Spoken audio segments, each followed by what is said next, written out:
The people that are worried about what we call religious freedom are worried that eventually someday we couldn't sit and have this conversation, that someone would come along and saying that I'm guilty or we're all guilty of a hate crime because I pointed out to you what was in the Bible.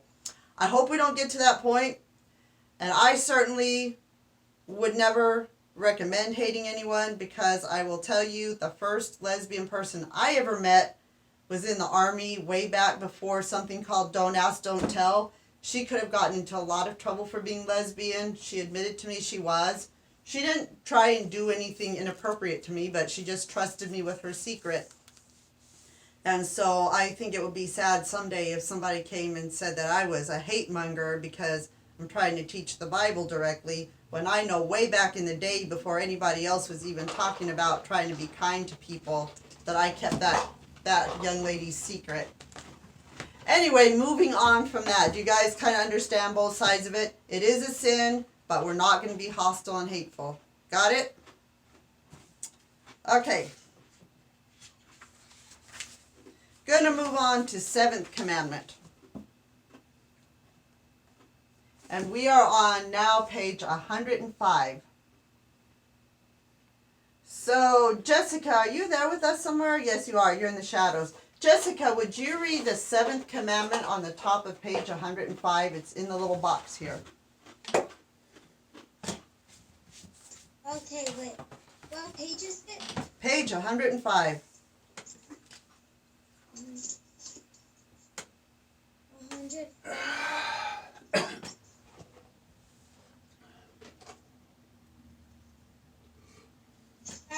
Where?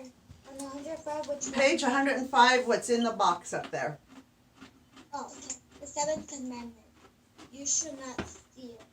What does this mean? We should fear and love God so that we do not take our neighbor's money or possessions, or get them in any dishonest way, but help him to improve and protect his possessions and income. Very cool. So it looks like we have Israel joining the thing. So the central thought there, in the middle of the page, it gives you this in the boldface. And again, as you go back and review your catechism on your own, hopefully you'll use this as a lifetime tool. It talks about, as Christians, we rejoice in and look after the earthly goods God has given us and our neighbor. So, it's pretty easy to be jealous. Anybody have that popular kid in class that also has a lot of money and they have all kinds of cool stuff? You have nobody like that in your class? Some people have that in their class. Instead of wanting to take that person's stuff, being jealous, we're asked to be happy for them if they have some stuff. It talks about here, refers us to the story of Zacchaeus, who was a tax collector back in Jesus' day. Tax collectors were rip-off artists. That's why they made their fellow Jews so bad. They were working for the Romans. They would collect way more than the Romans asked for, and whatever else they collected they could keep for themselves. It was a form of stealing. Zacchaeus met Jesus and realized that what he did was wrong and said he was sorry. You guys ever sing the Zacchaeus song in Sunday school? You guys want to sing along with me for a second? Zacchaeus was... I have a question. Uh-huh. I'm joining in the computer because this one is almost dead. Okay. So it's saying maybe I'm waiting in the lobby. Oh, yeah, thanks. I got caught up in teaching, and there I go. I see ya. Gotcha. So it was, Zacchaeus was a wee little man, and a wee little man was he. He climbed up in a sycamore tree, his Lord for to see. Yeah, the Zacchaeus song. Faith, what is that you're pointing at the camera? You're going to frighten us all out of it. Oh, it's one of those gripper things. My mother-in-law used to have that because she had a stroke and it helped her grab things. My grandma had a bunch of them too, but she barely used them. Faith always uses them for some reason though. Looks like she's wielding a deadly weapon at all of us. So that was Zacchaeus. The reason earthly goods and money are important is they support our life.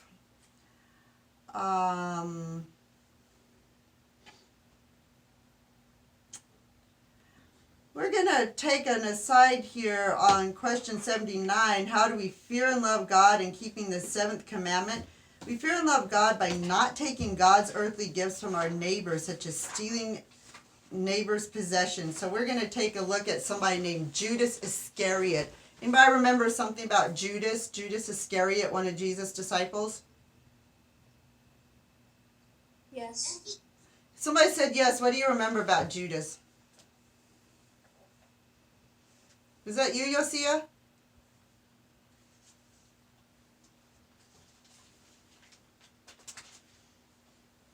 Anybody remember something about Judas?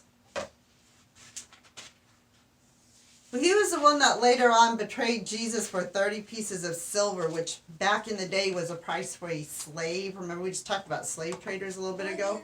Mm-hmm. And then he killed himself Mm-hmm. That's the one. That was pretty messy too. in a tree. In a tree, that's right. He hung himself. I watched the Jesus movie yesterday in the night. Yep. And then if you go on and read at the beginning of the book of Acts, not only did he kill himself, apparently his body fell and splattered all over the ground, because then it talks in Acts, because you can find gross stories in the Bible. So if you like gross out stories, they are in the Bible. And yeah, his body apparently fell and his guts splattered everywhere. So gross out story for the day. Daisy got giant eyes. Yep. If you read the Bible for yourself, you know, you'll find all the gross out stories from thousands of years ago. But anyway, this is a different story about Judas before he got to that point. And it's interesting, the Gospel of John is written slightly different than Matthew, Mark, and Luke. Those of you who had confirmation class last year, we talked about that a little bit. Gospel of John often gives us little details about the 12 disciples we don't see elsewhere. So Daisy, I'm going to ask you if you will read verse number 227 for us, please. A little something about how Judas operated long before he did this to Jesus. Is it on page... Page 106. Thanks for asking. We jumped all the way over to page 106. 226? 227. John 12:6. Okay, John 12:16. Judas said this, not because he cared about the poor, but because he was a thief. Having charge of the money bag, he used to help himself to what was put into it. Yeah, so there, way back before he even betrayed Jesus, he was helping himself to the money. He was helping himself to the money. Not cool. Not cool at all. The other thing is, has anybody here had a little job yet that you got paid for? Pretty young for that, but has any of you had a job yet? No. No? Cleaning the house? Cleaning the house, do you get paid for it? Yeah, sometimes. Actually, that's Sometimes, me how... too. Sometimes? Okay. Yeah, that's how I started out. My mom paid me a little bit of money for cleaning the house when she went back to work, and then I moved on to get a newspaper route. So here's the thing, for some of you this already would apply. For some of you it'll come up a few years when you get jobs. I see Israel there, his older brother Roman's already working hard, right? Roman has a job. Your moms and dads have jobs. Mine don't. My mom and dad are in heaven. They finally get to rest. Woohoo! But we work for money on this earth, so we can commit a form of stealing when we don't do what's right on the job. So, Vanessa, can you read verse 228 on page 106? Yeah. Let the thief no longer steal, but rather let him labor, doing honest work with his own hands, so that he may have something to share with anyone in need. There you go. When you're on the job, do a good job. Don't spend all your time on Facebook when you're supposed to be doing something, right? We got things to do on the job. That's what our boss is paying us for, right? Or if your mom asks you to clean the house, instead of sweeping the dust up under a rug, you know, clean it up like you're supposed to, right? I got in trouble from my mom when I was, how old was I? I was about 8 or 9 when I started cleaning the house for her, and she'd come along and say, "You didn't do this right." Then I would, since we moved into our new house, my mom's been making us clean a lot lately. Since that's how I got paid from my mom, she deducted my pay. But yeah, that's how we learn, right? In my newspaper, if I didn't get the papers out to people or didn't get them out on time, that was the thing. So yeah. By the way, I think my paper route was one of the best jobs ever. I had that when I was 11 till I was 14, but now they don't let kids your age have jobs like that. The newspaper routes are all grown-ups, but that was an awesome job. I would have been a lifetime paper carrier if there'd been enough money in it. All right. So, working. I have a boy who's almost 16 and he's talked before about getting a job, so when he gets his job, this will start applying to him. I have certain expectations of him just to get his allowance to teach him about this. Martin Luther was a big one. He called it vocation or calling, and he said every Christian, not just people that are pastors, they all have a vocation or calling, and we need to do our best in our jobs. Miss Faith, stir in the pot here. Talks about borrowing things. Israel, we're on page 106 of our catechism. Can you read for us this verse here about borrowing things? It's verse number 230. If you can unmute yourself, if you know how to do that, and read verse 230 out loud for us. Excuse me, is it okay if I go to the bathroom? Yes, go ahead. Are you still there, Israel? I lost you. I mean, I see that you're there, but I don't see your happy face, and I was asking you to read for us. I think he might be getting his book. Okay. Well, while we wait for him to get his book, Yosia, can you read that verse number 230 from Exodus 22? What page? It's on page 106.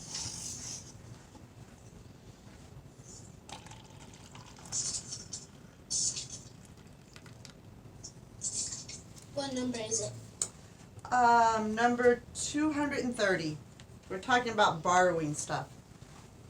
Exodus 22:14. If a man borrows anything of his neighbor, and it is injured or dies, the owner not being with it, he shall make full restitution. Restitution is repayment. So they're talking about animals, because again, this was a couple thousand years ago. It was back before they had Porsches or Jeep Cherokees. I told you we purposely drive older stuff. But if I loan my Jeep Cherokee to someone as old as it is, and they giantly crumple the fender, right? They're responsible for their fender. They talk about animals here if it is injured or dies, because back then you might borrow someone's oxen or donkey for plowing. But yeah, if we borrow something, if we borrow our friend's Converse, anybody borrow shoes? That was a big thing for a while. I don't know if it still is. Still do? If you borrow your friend's Converse or whatever brand it is you want to borrow, and you cause a big old rip in your shoe, guess what? You're responsible for it. If you don't take responsibility, it's a form of stealing. I don't know if you ever thought about it that way, but that includes siblings, because we sometimes think that our siblings' stuff is an open door to go and borrow. I tell you, Daisy shakes her head and says no. At your age, a lot of the sins you might commit may actually... Like, we share. No. Like, if we put our laundry together in the same thing, she will take my underwear and all my stuff, and then she won't give it back until I figure it out. Okay, it would be on accident. Okay, on accident, and then you wear it on purpose even though it's not yours. Ooh, now we're outing someone else. We're not confessing our own sins, we're confessing our sister's sins. I once ran into a daughter that oddly enough borrowed her mother's underwear, and these two individuals were quite different sizes. I was pretty surprised about that one. But yeah, borrowing without asking. And I've said this in children's messages when we used to have children's messages. You know, everything's kind of a little on suspension right now. A lot of the sins we commit, we may commit them against classmates, but a lot of the sins we commit against our siblings. It just seems so natural to hate them. And we can excuse ourselves for feeling like we hate them or mistreat them or their stuff. It's still a sin. There's that law showing us our sin, right? So borrowing without asking. may happen with your friends, your classmates. But, you know, in this circles you run in right now, you know, that's like bringing this to your level. You're not out committing adult level sins, you're out committing junior high level sins. I'm sorry, go ahead. I was just going to say I'm back from the bathroom. Thank you, cool. So, bringing some things up to modern times, they have this thing called connections and applications. Has any of you started watching a DVD, or maybe some of you, your parents hung on to your ancient VCR tapes? We did that. We have machines that will play ancient VCR tapes. But have you ever popped in a DVD and seen the warning at the start? And it talks about something called Interpol, and you can be in big trouble. So that's the idea of that. It's actually theft if you copy that. That's why videos get pulled down from YouTube sometimes. Somebody didn't have permission and they went and reposted stuff. Because that's how someone else makes their money, is off the creation and distribution of that movie. Now, sometimes I think the people that create the movies make... Or off social media if it's inappropriate, to take it down. To take it down, yeah. Mm-hmm.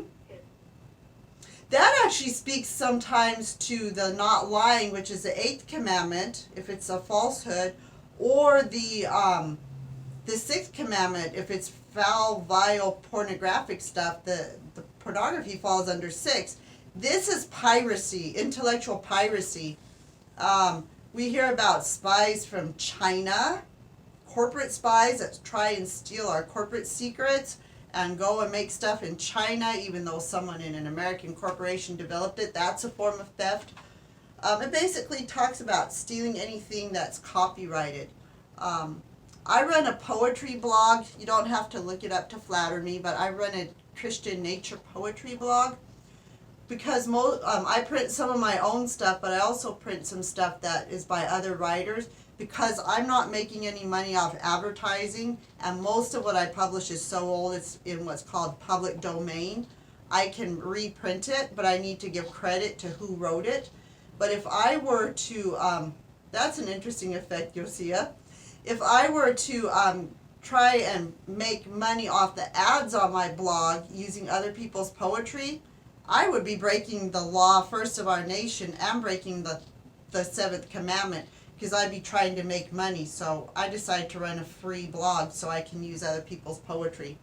So all that stuff falls into it. Even though that stuff was not around in Bible days, we have to apply it to modern times. Music. Sometimes our church services on Sunday morning, Mr. Chip will be playing something. For a few weeks during the start of the pandemic, I was filling in for him.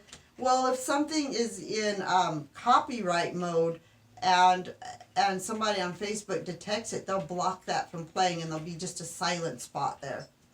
So can't steal stuff. Talks about God providing for us. We're way over on question 81. We're going to cover that also in the first article of the Creed. You can look that over this week if you want. But God provides for us through various things, and I'm going to wait to discuss that in any greater depth till first article of the Creed. Letter C at the bottom of page 107 does refer again to our jobs, and we talked about doing a good job on the job. But our jobs and careers are one way that God provides for us, or through our parents' job and careers, right? Because your junior high level jobs probably aren't going to feed the family, and probably not even feed you necessarily. Talks about how do we use our earthly gifts. We're on question 82, page 108. Being good stewards. There's that word steward is used in the New Testament. It's somebody that's entrusted with someone else's gifts. So a steward would be sort of like, we don't use that word too much nowadays. They used to use it on airlines. The airline flight attendants used to be called stewards or stewardesses. But that's not even a good use of the term. A steward is somebody who takes care of someone else's goods and services. Oh wow, I didn't have messages up, but I think those were last week's. I don't see anything new. Yes. What can we put for the question 81, like a simple answer? Question 81. Question 81. How does God provide for us? Through our jobs, through letter C. And also, that's how he directly provides for it. But letter A, he provides for us because he made and created this wonderful earth that grows all the food we need. So if you look at letters A, B, and C, through the jobs of our parents, family, and neighbors, and through our own jobs, through A, B, and C there. All three of those. I'm not, like I said, I'm not going to cover some of that until we get more into the first article of the Creed, because it also talks about God's creating nature and how he takes care of us. So how do we use our earthly goods? To sum it up, on question 82, we use it to be good stewards. Again, in the truest sense of things, none of this belongs to us permanently. It belongs to God. And each and every one of us is someday going to die, and our possessions aren't going to go with us. They belong to God, and we use them and care for them for a period of time. Stewards. Stewards, that's a New Testament term. A steward is someone that cares for things for someone else who owns it. The closest we really have is if your parents have something called Thrivent or other investments, and their financial advisor comes and shows them how to invest. They get a cut of the money for your investments, but it's still your parents' investments. They're investing it on their behalf. That's more like what a steward is. But it talks about all kinds of things through here. Taking care of others, our own family and relatives in verse 238. The poor in verses 239 through 241. The poor and people that beg. How many of you see beggars out and around the city of Phoenix? I mean, I see them all the time. You guys do. What choices do you and your family make when you see someone begging for money or food? What's the choices you make? We see like in You could give them food because some of them just want money to do drugs. Yeah. You should give them food. And that's a choice I make, because working in my field, I know for sure a lot of them use drugs. I also know some people beg to buy nicer tennis shoes than I buy. Go ahead, someone else had an answer. we give them like really real care on them, and we can give them like money. You can make the choice to give them money. There's a whole range, everything from completely ignoring them, which doesn't seem like what God wants us to do, looking at our catechism here, all the way through giving them money. I make a choice kind of like what it sounds like Faith in their family does. If I have time, which sometimes I don't do, but if I have time, I will buy them food. And that way too, if they are doing drugs, I know that at least that amount of money they're spending on food, because some people, it's not that I just don't want them spending my money on food, I also don't want them skipping their meals to spend all their money on drugs. And I will sometimes politely take up the issue because of the field I work in. I've seen enough to know the signs, and I'll say, Okay. pardon? One time, Uh-huh. this guy, he's on the side of the road, and like this was when we were in days where like this was in 6th grade, now it's in 5th grade, and so then he asked for food, for money, food, and we was gonna give him grapes because that was our leftover snack. Uh-huh. And he's like, I don't want that. I've been eating that for the last few days. I'm like, if you're really that hungry, you would have just took it. Exactly. That's his choice. And yeah, I won't say that all people begging are looking to have money for drugs or alcohol, but that certainly is a risk. Like I said, I've also known people that beg to buy nicer shoes than I would ever buy for myself or my family. I don't feel like supporting that.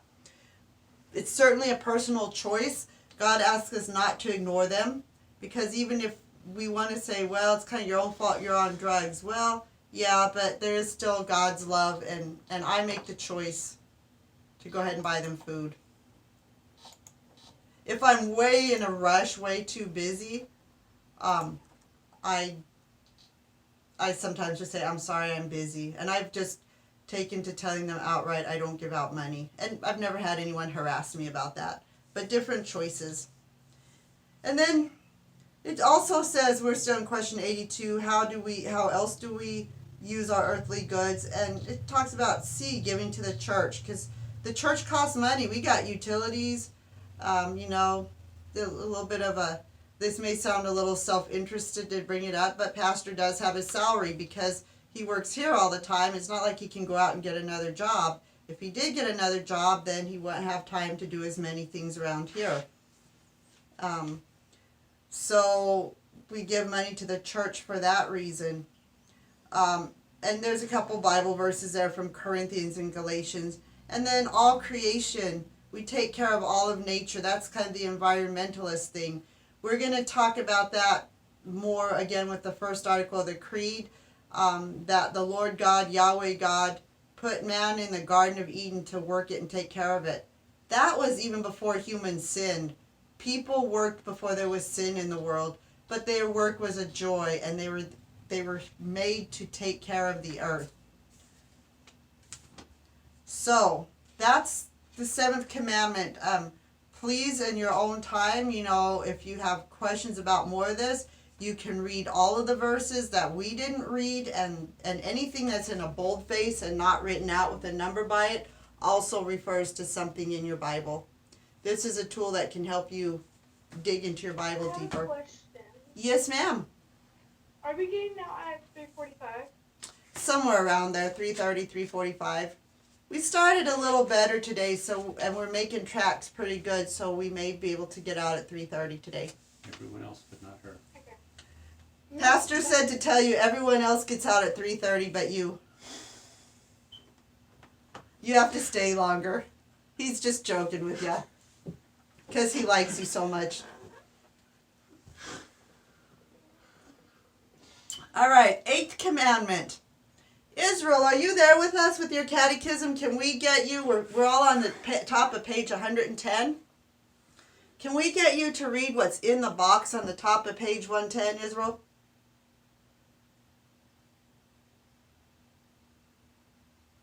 Eighth commandment.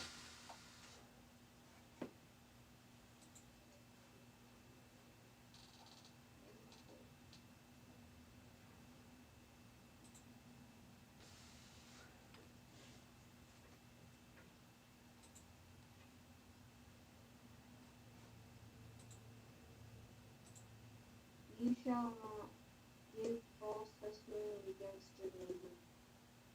You should fear and love God so that you do not tell lies about our neighbor, betray him, slander him, or hurt his reputation, but defend him and speak well of him and explain everything in the kindest way.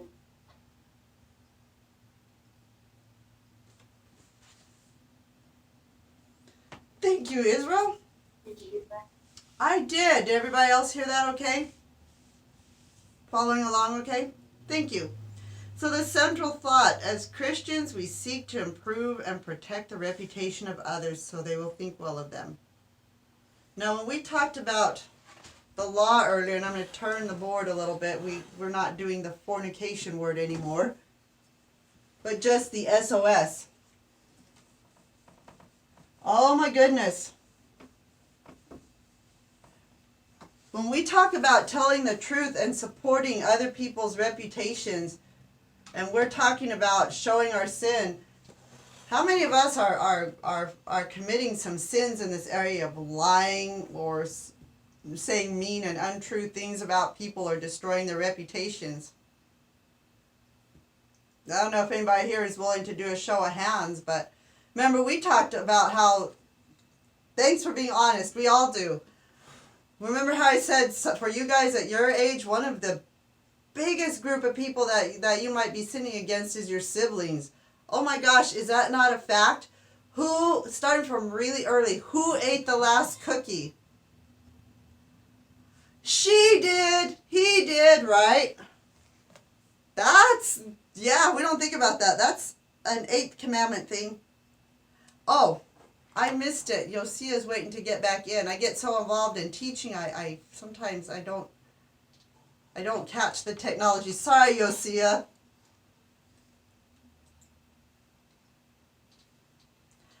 like I was saying, I get so caught up in the teaching, I forget some of the aspects of technology. So sorry about that. So we're talking about the 8th commandment and how we break it with reputation. So, yeah, we do that all the time. If it comes between me and another person getting in trouble, I mean, that can be real tempting, right? Starts with our brothers and sisters. Someone in school, who was talking? I think it was him. And we know it was us, right? Anybody guilty of that? Yeah, we do that kind of stuff, don't we? We do. We do. So yeah, when we read this stuff, at first it can be real easy to think, I know grown-ups that do stuff like that, but there's, like I said before, in confirmation class, there's a junior high level of sinning, and it comes out a lot with classmates, friends, and especially brothers and sisters. All right. So why do you guys think a good reputation would be important? First of all, what is a reputation? Go ahead, Faith. What's a reputation? Something people can judge you off of, like, oh, they have a reputation of being kind to everybody. Oh, they have a reputation of doing social medias that are inappropriate. Oh, they have a reputation. They can base you off of that, and it could either do you good to get a job, or it can do something bad to get a job. Exactly, thanks. Perfect. It's sort of that collection of stories that people are telling about you. There's an old expression, someone's reputation precedes them, right? That happens in workplaces. You might get a transfer in from another part of your workplace, and people have heard about them, bad or good, before they even get there. So why is a good reputation important? And I think Faith helped us understand that. But that being said, Jessica, would you read verse number 246? Again, we're on page 110, verse 246.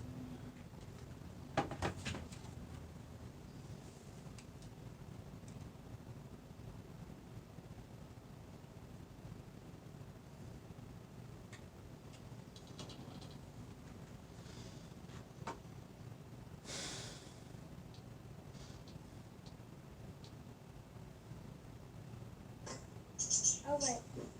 A good name is to be chosen rather than great riches, and favor is better than silver or gold.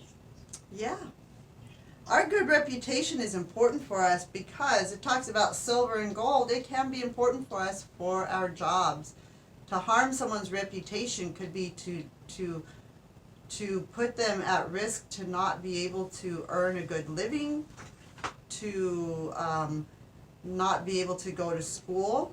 Have you ever heard of someone that's so bullied that they actually become tearful, have an emotional breakdown, and